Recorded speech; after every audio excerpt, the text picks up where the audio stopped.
Bom, estamos ao vivo com mais uma live aqui no canal dos Jardineiros. Hoje estamos com uma convidada muito especial, que é a Cláudia Malagri, escritora, pesquisadora. Vai nos contar um pouquinho sobre ela, né? Eu também não conheço, quero conhecer melhor, né? Ouvi muito pela Ede. Estou aqui com meu pai também. Pode dar oi aí, pessoal. Olá, bom dia, Olá. boa tarde, tudo bem? Nós estamos aqui, muito obrigado, Cláudia, muito obrigado, Zé Hugo.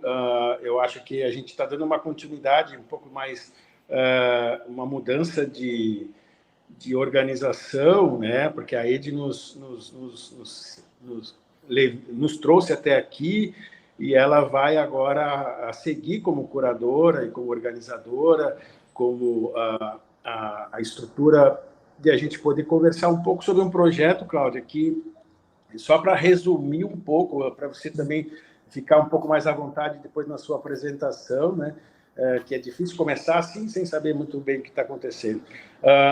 O meu filho, José Hugo, ele tá se formando agora em psicologia, mas ele é um escritor, tá? Um escritor independente e que vem escrevendo há muito tempo. E eu era um escritor e fiquei parado por um tempo, e daí ele começou a me instigar a voltar. E aí acabei voltando e com a Ede, ele me apresentou a Ede, que é uma especialista na parte editorial, de letras e tudo mais, e a gente acabou tendo algumas ideias do projeto, baseado um pouco, vamos dizer aqui, baseado bem grotesco do livro, porque no livro tem a questão dos jardineiros noturnos, da culturália, da marginália, daquela literatura que nasce, mas não, ela fica ali pela marginália e de repente alguém ajuda ela a produzir, ela fica meio tímida e aparece às vezes, que nem aquelas anotações que a gente faz nos livros e esquece eles nas estantes, e de repente eles pulam na nossa frente e vêm para cima.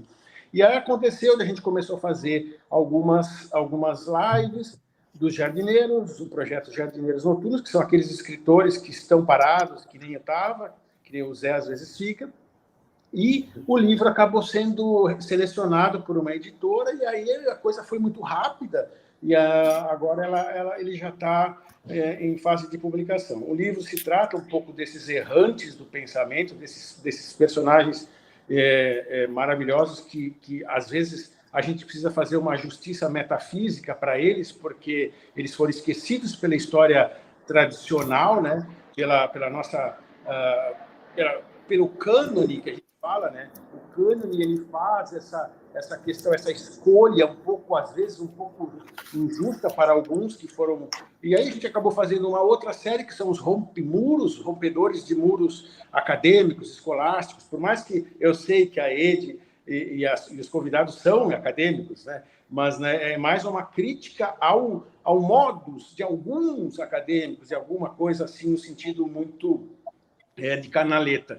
Então, aí a gente conversou semana passada com uma convidada muito fantástica, que é a Val, que ela também é escritora agora, mas ela já foi quebradora de coco, ela já foi pé descalço, então juntava tudo isso nos rompedores de muros, nos rompedores de cocos, nos jardineiros, nos pensarilhos e nos pés descalços que andam por aí fazendo suas literaturas entre linhas e entre as marginais.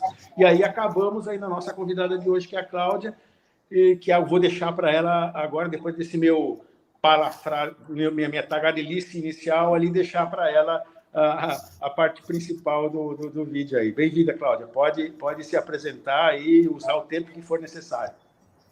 Bom dia. Nossa, que legal, muito obrigada. Eu já venho acompanhando o trabalho de vocês há algum tempo, né? Em lives no Instagram. Entra um pouquinho, sai, entra um pouquinho. Fico muito, muito honrada, feliz de estar aqui com vocês, com a Ede.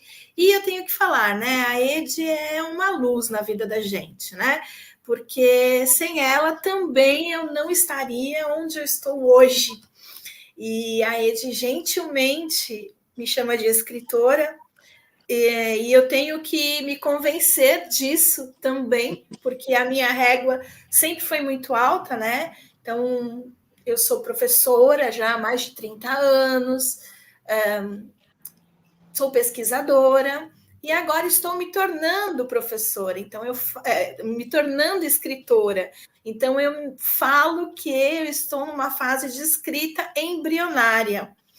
Por que embrionária? Esse embrionário já vem de 10 anos para cá e parece que não sai desse embrião. No início, como pesquisadora, eu sempre pensava em Guimarães Rosa, em Essa de Queiroz, em Carlos Drummond de Andrade, em Fernando Pessoa, Clarice Lispector, e eu nunca me achava à altura da escrita, né? Porque eu sempre vinha com essa régua. E de uns tempos para cá, a maturidade tem me mostrado que eu não preciso ser Clarice Lispector, eu não preciso ser Carlos Drummond de Andrade, eu tenho que ser Cláudia. E aí a Cláudia está se arriscando, está fazendo diferentes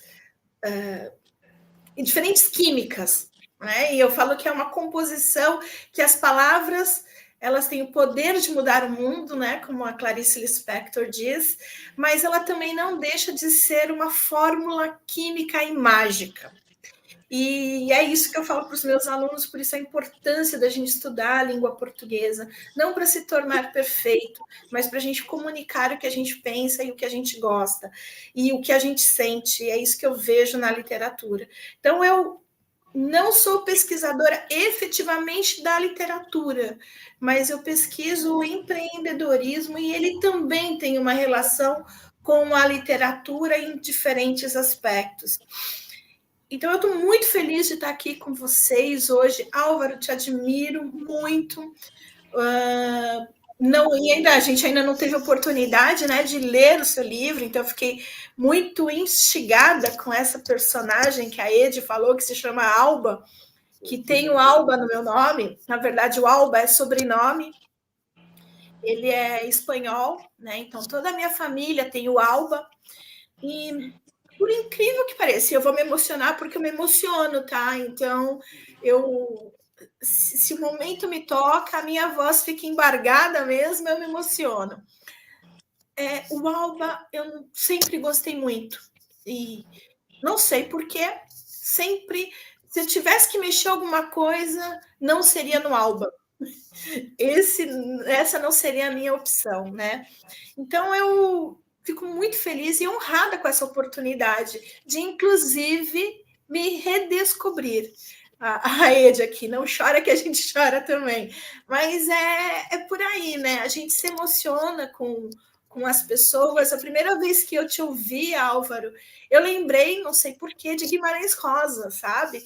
Então eu falei assim, nossa, que espetacular. Eu nunca vou ser assim. Daí, mas nesse mesmo dia, foi aí que caiu a ficha. E eu falei assim, mas eu não preciso ser assim. Eu preciso ser eu mesma. Tanto que eu tenho um texto que se chama Eu mesma e todas as minhas versões. Porque eu sou meio que...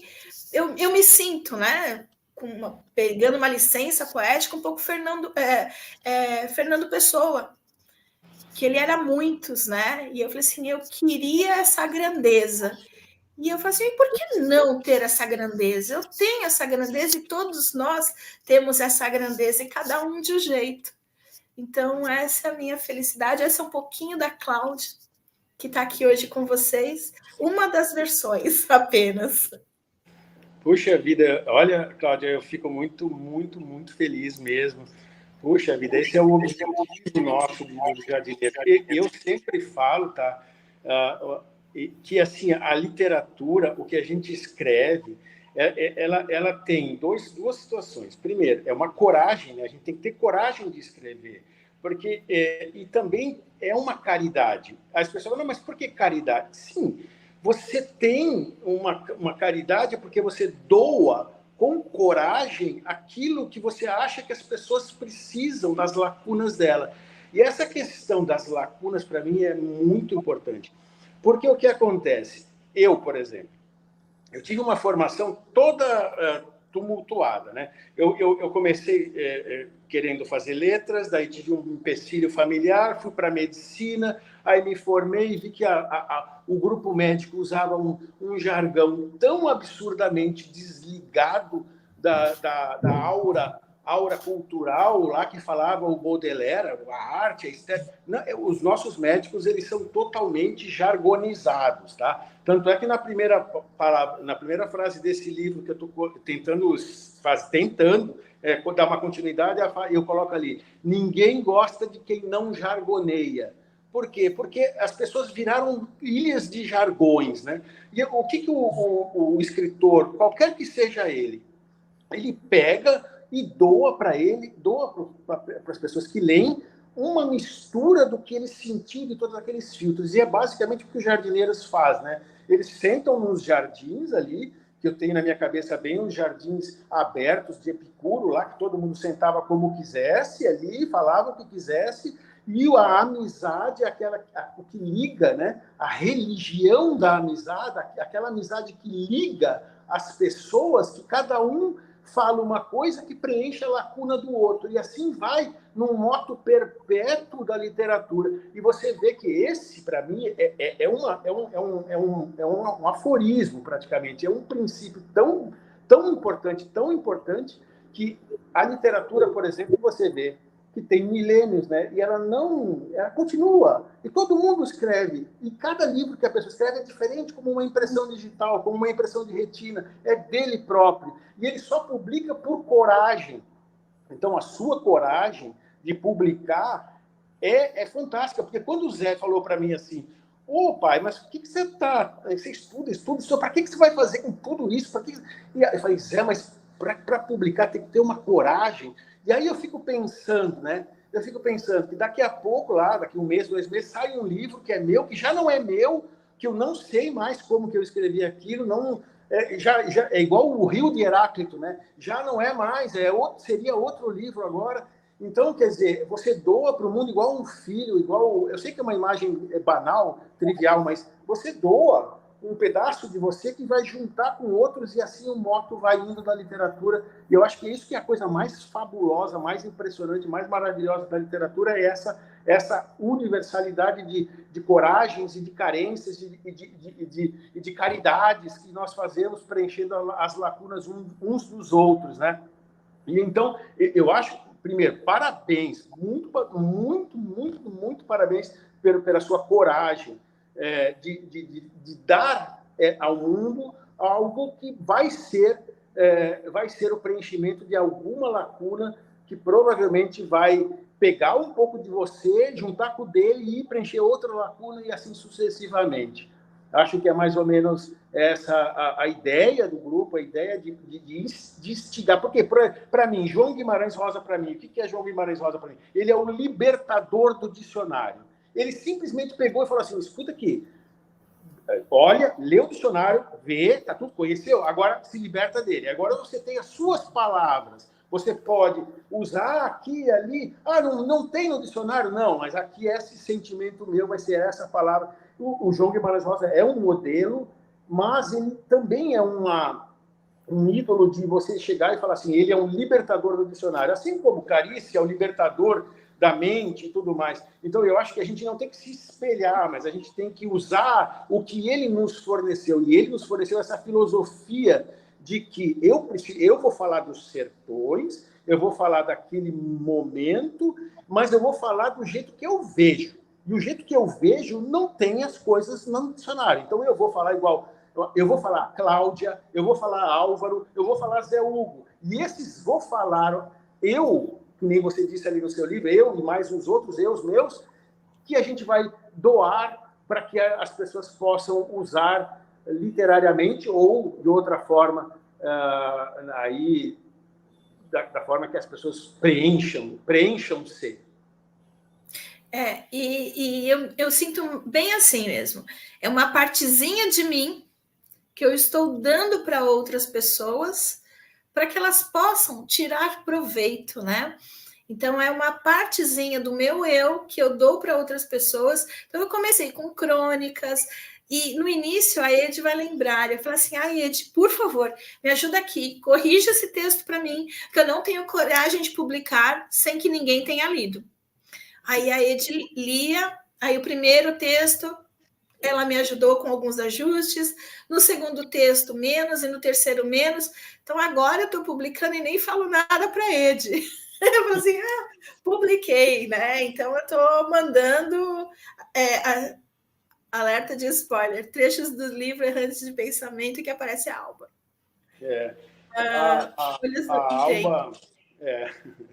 A Alba ela é uma personagem muito interessante porque ela é a narradora universal, né?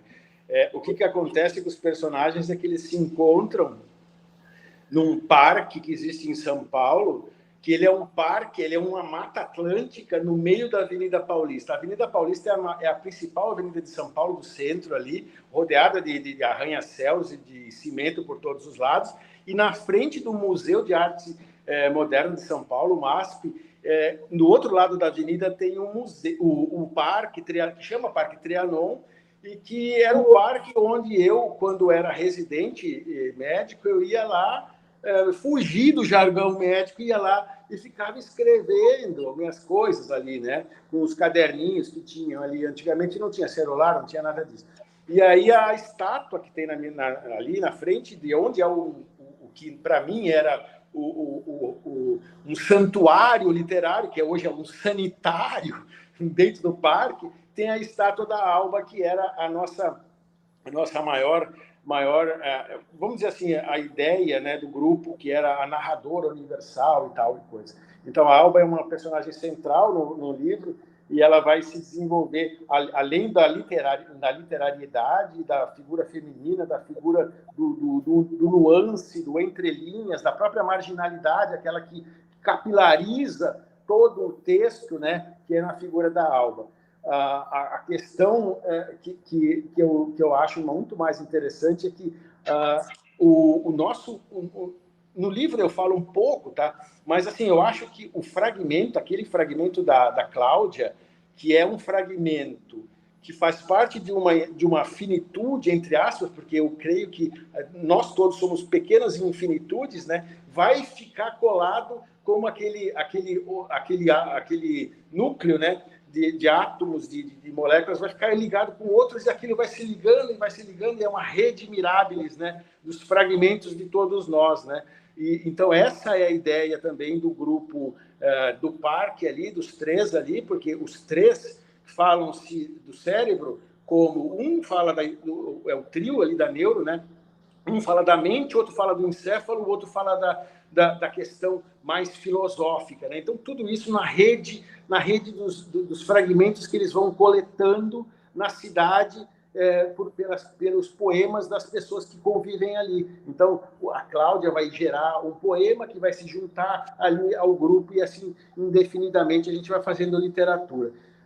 Eu acho que vou deixar o Zé aí dar uma entrada também, porque senão eu fico falando aqui até amanhã.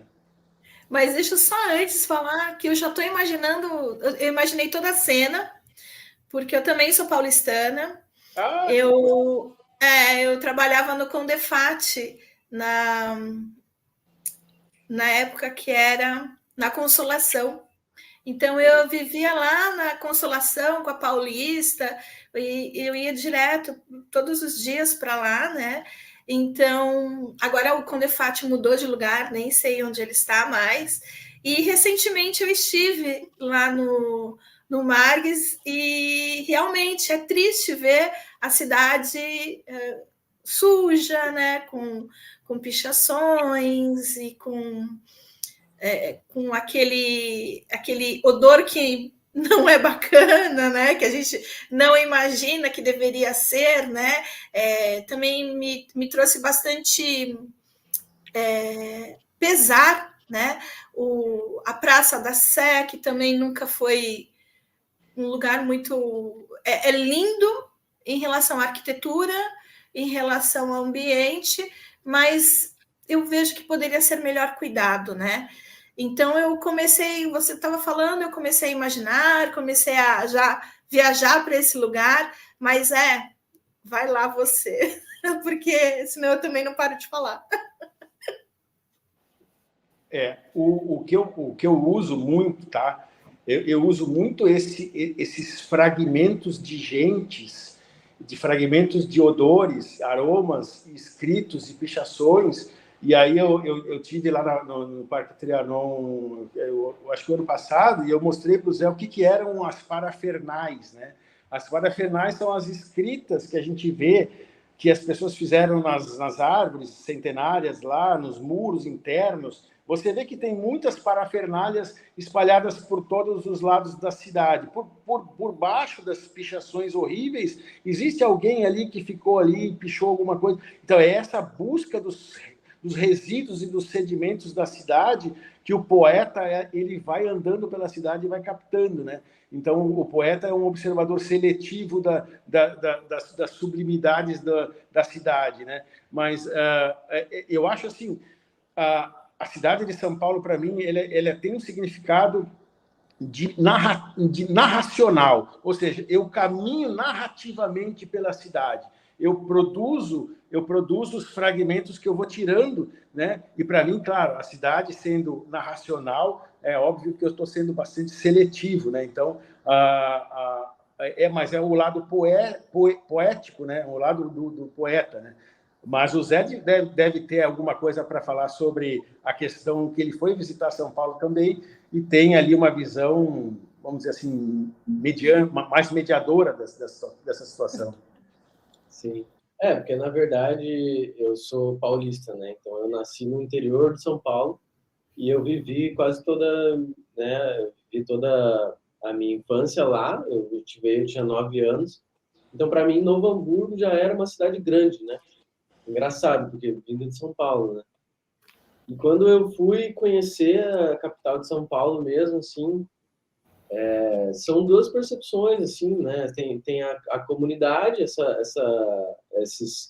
esse povo que sobrevive a essa situação de urbanismo, né? Esse extremo urbano, assim, que tem lá. Então, são pessoas com muita vitalidade, que querem os encontros, que querem a expressão da arte, né? Que buscam muita resistência. E tem esse outro lugar industrial e empresarial, né? Então, são essas duas lutas, assim, que eu vejo. Mas eu acho que essas parafernálias espalhadas é onde tudo começa, assim, né? Eu acho que para algumas pessoas, inclusive já tive colegas, assim, passavam a aula desenhando tags. As tags são essas pichações, assim, né? Então, aquela manifestação do desenho, aquilo era a expressão da arte, aquilo era a expressão da voz, né?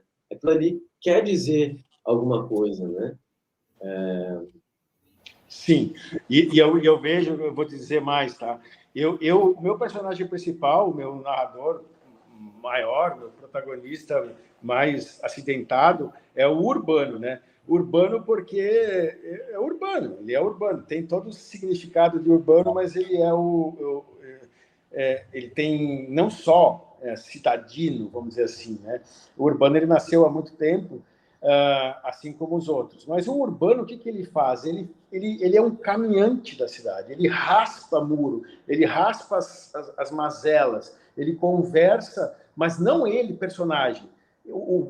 A essência poética dele faz isso, mas não mostra para ele de imediato. Ele vai mostrar lá quando ele senta para escrever no seu mundo asséptico, porque o Urbano é um conflito que se movimenta, né? O Urbano é um neurocirurgião, veja bem, o mais asséptico que isso não existe, né? Ele é um neurocirurgião mexendo com uma coisa totalmente asséptica, branca, lógica, teórica, mas a mente poética dele vive arrastando-se pelas cidades e captando os fragmentos dos outros. Ele não consegue viver sem caminhar pela cidade e passar os olhos e conversar com aquelas pessoas, né?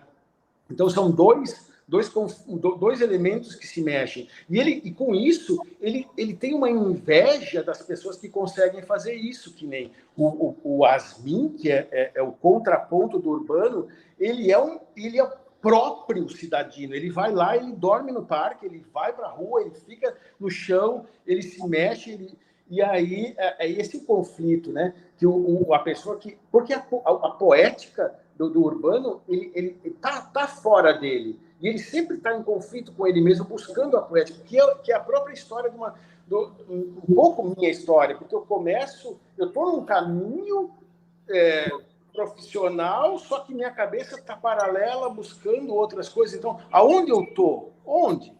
Nenhum lugar. Então, é o conflito que move pelo menos a minha narrativa, né?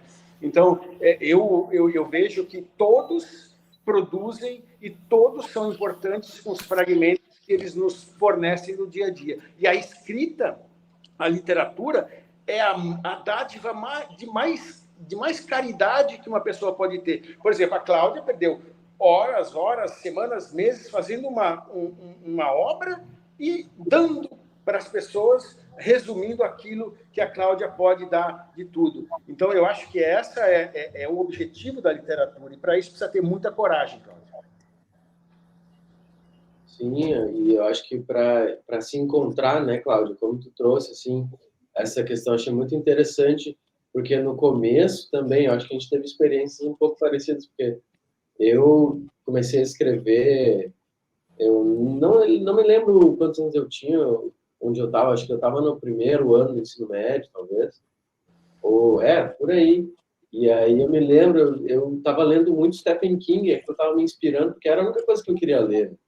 E aí o meu estilo foi direto para um Stephen King brasileiro, assim, eu queria fazer tudo igual a ele, eu queria ter uma história, eu já queria ter todo o enredo na minha cabeça, e aí eu escrevi 12 páginas, daí eu estava lá na aula, imprimi, levei para a Ed, que estava lá numa outra sala dando aula, assim, daí ela fez anotações, e para mim a sensação de alguém ler o que eu escrevi foi muito grandioso, assim.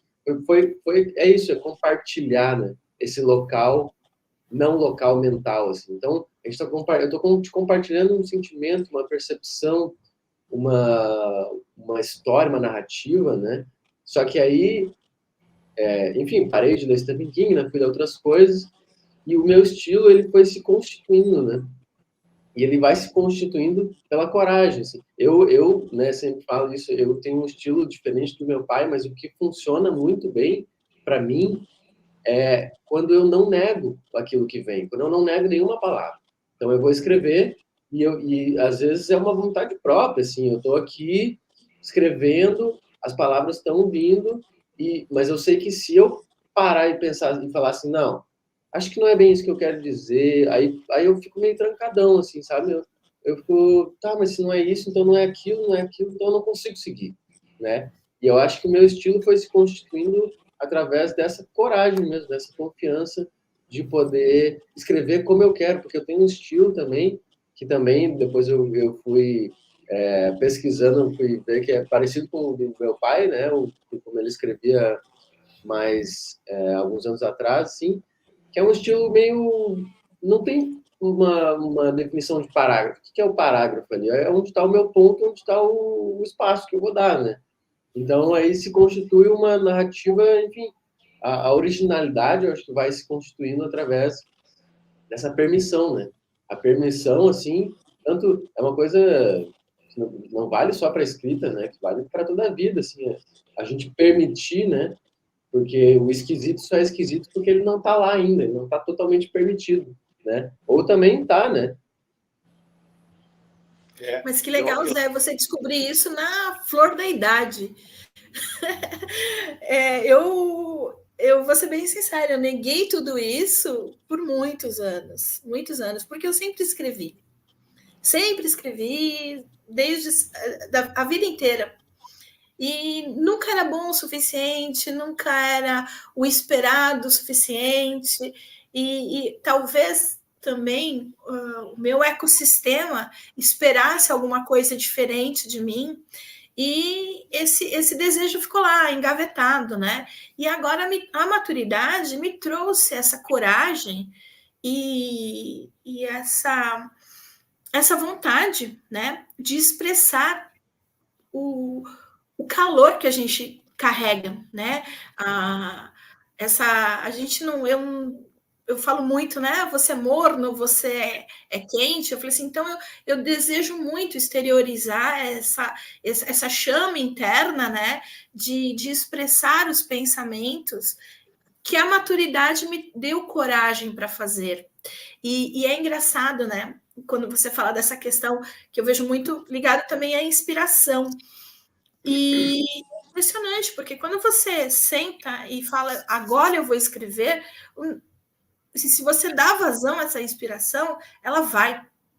Eu participei há algum tempo de um concurso literário que eu ganhei uma publicação, não sei nem se a Ed sabe. E eu fiz aquela crônica em 4 minutos, 5 minutos. E foi lá. Eu brinco, né, que eu vomitei aquela crônica e aí eu peguei e mandei para minha tia começou a chorar. Aí eu falei assim, será que isso é bom? Né? Será que isso é legal? E é isso. Não é o que as pessoas esperam do seu texto, mas é o que você se permite publicar, né?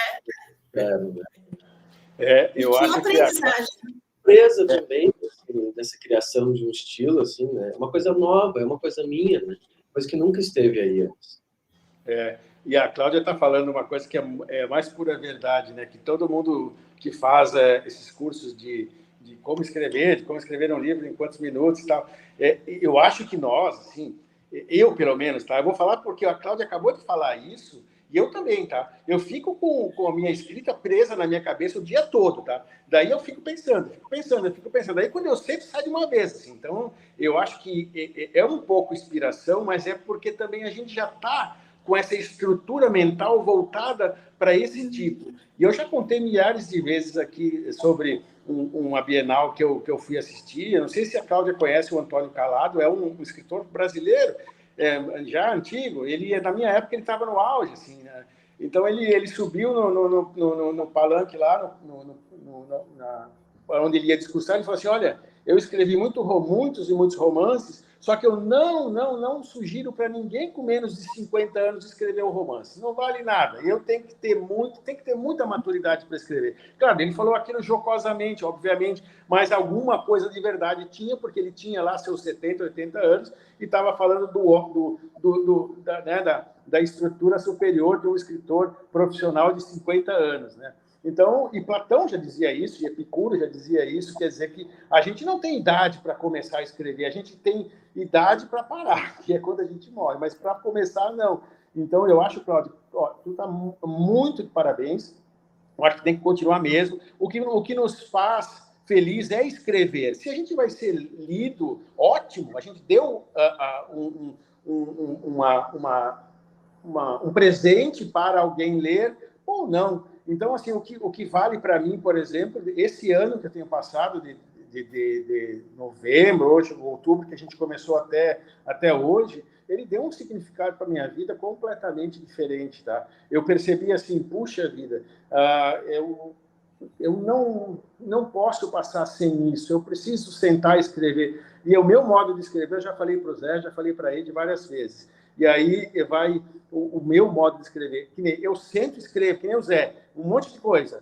E aí eu coloco lá, deixo gravar. E aí no dia seguinte eu vou na a minha modo cebola de escrever. É uma camada por cima da outra. Eu pego aquilo que eu escrevi e vou tentando organizar. E aquilo, então, que saiu da minha intuição mais primitiva, às vezes gera, ou não, um parágrafo útil ou benéfico, vamos dizer assim. Mas é essa forma. E com isso eu me obrigo todo dia, pelo menos 40 minutos, 1 hora, a sentar e escrever. É isso que faz. A gente ouve essa dica a vida toda, né, Cláudia? A gente ouve essa dica a vida toda, mas a gente sabe, depois que a gente começa, que ela é a dica mais importante, é você sentar e se dar o direito, esse prazer, o direito de sentar em frente a uma tela, hoje, antes do papel, e escrever aquilo que te precisa ser escrito, entendeu? E aí, para virar um livro, é só uma questão de paciência e tempo, e de cebola e cebola. Mas eu até vou pedir licença e completar, porque o ato da escrita ele é muito solitário, né? E eu sinto muita necessidade de trocas. E talvez porque toda a minha juventude, né, eu tive muitas trocas, a gente ia agora não é mais, agora é Vila Madalena, eu acho, né? Faz tempo que eu não vou para São Paulo. Mas a gente ia para o barzinho, um grupo de amigos que gostavam de literatura, uma coisa impressionante, e era o tema da vez. Então, teve uma vez que a gente discutiu a Semana de Arte Moderna, e a gente ficava conversando, ouvindo música e discutindo literatura. Então, isso hoje eu sinto muita falta. E essa conversa que vocês estão proporcionando, que o canal proporciona, essa conversa, ela faz a gente ter inspiração, ela faz a gente acreditar no processo, né? Porque às vezes nesse ato solitário, ele acaba sendo um pouco pesado. Eu sinto isso, né? Em você não conseguir, às vezes, conversar com o outro entender onde você quer chegar e pensar nessa complexidade dos personagens, que eles, por enquanto, são só seus, não são do mundo, né? E essas conversas, que bacana que nós temos a tecnologia, né? E que ela chegou para proporcionar esse tipo de troca, porque isso é muito... É uma aula, né? Eu brinco, tudo para mim vira aula, porque em tudo eu aprendo. Então, muito obrigada pela essa oportunidade e por eu conseguir tirar essas experiências com conversas despretensiosas, né? Estou super curiosa aí para ler o seu livro, o dos dois, né? Eu também, né? Também quero ler o seu. As minhas ideias ainda estão um pouco a trancos e barrancos. Mas é diariamente que ela vai chegar lá. Olha só, Cláudia, você no começo, só para fechar agora, né, porque está chegando no momento, você no seu começo citou vários ícones da literatura brasileira, né? O Guimarães, a Clarice, tarará. Tem uma coisa, né, que a gente sempre fala, né, que é a poeira da glória, né? Que às vezes a gente sabe tanto que aquele cara é bom, que tantas pessoas falaram daquele cara que é bom, aí você vai ler, puxa, mais ou menos. Então, assim, o que a gente tem que fazer, sabe? A gente tem que confiar na nossa intuição do bom e do belo. Assim, você pega ali aquele livro, tira a poeira da glória dele, olha, eu estou lendo como Cláudia, como Álvaro, como Zé, mas eu escreveria de uma outra forma. Então, cada um, por isso que eu sempre falo isso, né, do plágio impossível. O plágio é tecnicamente impossível, porque cada um é uma pessoa diferente, né? Então, a não ser que ele copie, né? Copie, código, tudo certinho, mas mesmo assim não vai ser, porque vai ser uma outra página, outra letra, vai ter um monte de coisa. Mas então, o que eu digo é assim, ó, a gente, às vezes, está subjugado pela poeira da glória. A gente fica abaixo da poeira da glória. A gente quer soprar a poeira da glória. O Machado é bom? Não é mais ou menos. Tem alguma coisa que é bom, outro não. Um livro dele não é tão bom. Então, todo mundo tem seus altos e baixos. Até o Machado, até o Guimarães, todos. A gente tem que afastar a poeira da glória e navegar no mundo de cada um de nós, produzir. Se aquilo vai ter leitura ou não, isso é uma consequência, mas o prazer intelectual que vai nos gerar, essa conversa, a abertura que isso nos dá, por exemplo, se não fosse a literatura, nós não estaríamos aqui, eu não conheceria a Cláudia, você não estaria aqui. Tá? Então, essa abertura da arte, a abertura da literatura, que é o mais importante, é a amizade literária, que provavelmente vai gerar ali na organização da EDE um novo convidado e assim sucessivamente. A gente não vai parar nunca, porque a literatura não para nunca, porque a gente não para de falar um minuto. Sim, não para de escrever também, né? E é muito legal, assim, porque eu peguei aqui, alguma coisa que você estava falando, pai, me lembrei do Bento, né? O Bento, Cláudio, é o meu bisavô, pai da minha mãe. Pai do pai da minha mãe. Isso. E ele era um escritor fantástico. Eu também consigo perceber várias nuances, assim, lendo o que ele escrevia, a forma como ele escrevia, me lembra muito como eu escrevo também. É muito fantástico, assim, sem nunca ter tido contato com ele. E eu me lembrei de uma frase que ele escreveu. Ele escrevia crônicas e ele escrevia fatos e curiosidades. Ele escrevia para o jornal, né? Então, lá, toda edição do jornal tinha lá Bento Manuel Siqueira, fatos e curiosidades. E aí ele fazia umas piadinhas, umas tiradinhas e colocava umas frases com algum significado, né? Tem uma frase dele que é: escrevo como quem respira. Quando deixar de escrever, deixarei de respirar. Inclusive, o Bento voltou como homenagem ali na capa do livro, lendo seu jornalzinho, na luz do sol ali da janela, naturalmente, né? Sim, ele vai estar presente aí, né, na capa do livro. Sim. E é muito legal mesmo esse espaço, porque eu sinto muito o que tu diz, Cláudia, da escrita ser uma prática solitária, porque tem vezes que eu escrevo, eu sou muito assim, eu sou muito satisfeito com o que sai, sabe? Acho que eu nunca arrumei, acho que quando eu tentei arrumar um escrito, eu acho que eu ia entrar na mesma onda do meu pai, assim, ia começar a reescrever tudo, tava reescrevendo tudo, e não, eu acho que no meu momento, né, na minha juventude, assim, é de, vou botar tudo para fora, então vou escrever tudo, vou seguir, sabe? E muitas vezes, assim, eu escrevo e eu fico, nossa, que massa, que sacada, assim, dos meus conflitos. Então, daí eu compartilho com um amigo meu que estava presente quando eu estava naquele conflito, e aí sabe, aquilo funciona como uma parte do nosso diálogo, assim, mas como é difícil, né? Como é difícil a gente compartilhar, como é difícil alguém ler, né? Então, eu acho que seria muito legal também, Cláudio, que você pudesse surgir mais aí no canal e trazer alguns trechos, né? Que a gente pudesse trazer alguns trechos aí literários, não sei, escolher algum tema, né? A gente se organiza mais para trazer, para a gente mostrar, né? Poesia, enfim, literatura de qualquer tipo. Além do que a gente quer mesmo cultivar todos os tipos de sementes possíveis, né? Não só a Poeira da Glória, todos os possíveis jardineiros que tenham vontade de falar e de mostrar seu trabalho, independentemente se ele está publicado ou não. É o objetivo da gente estar aqui, eu, meu filho, a Ede, você agora, Cláudia. Seja bem-vinda para fazer parte da equipe, convidar quem você quiser para fazer parte aí do grupo.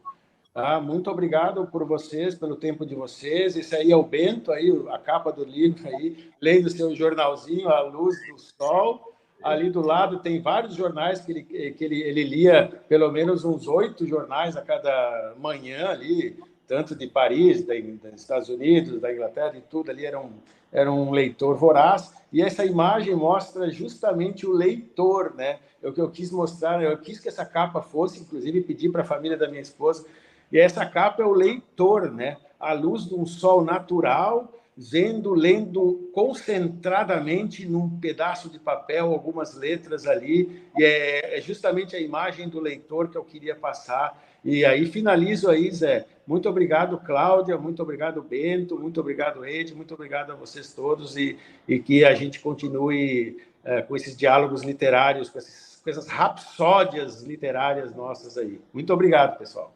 Obrigado, até mais. Muito obrigada, amei. Claro, sou jardineira agora, sempre jardineira e noturna, e amei.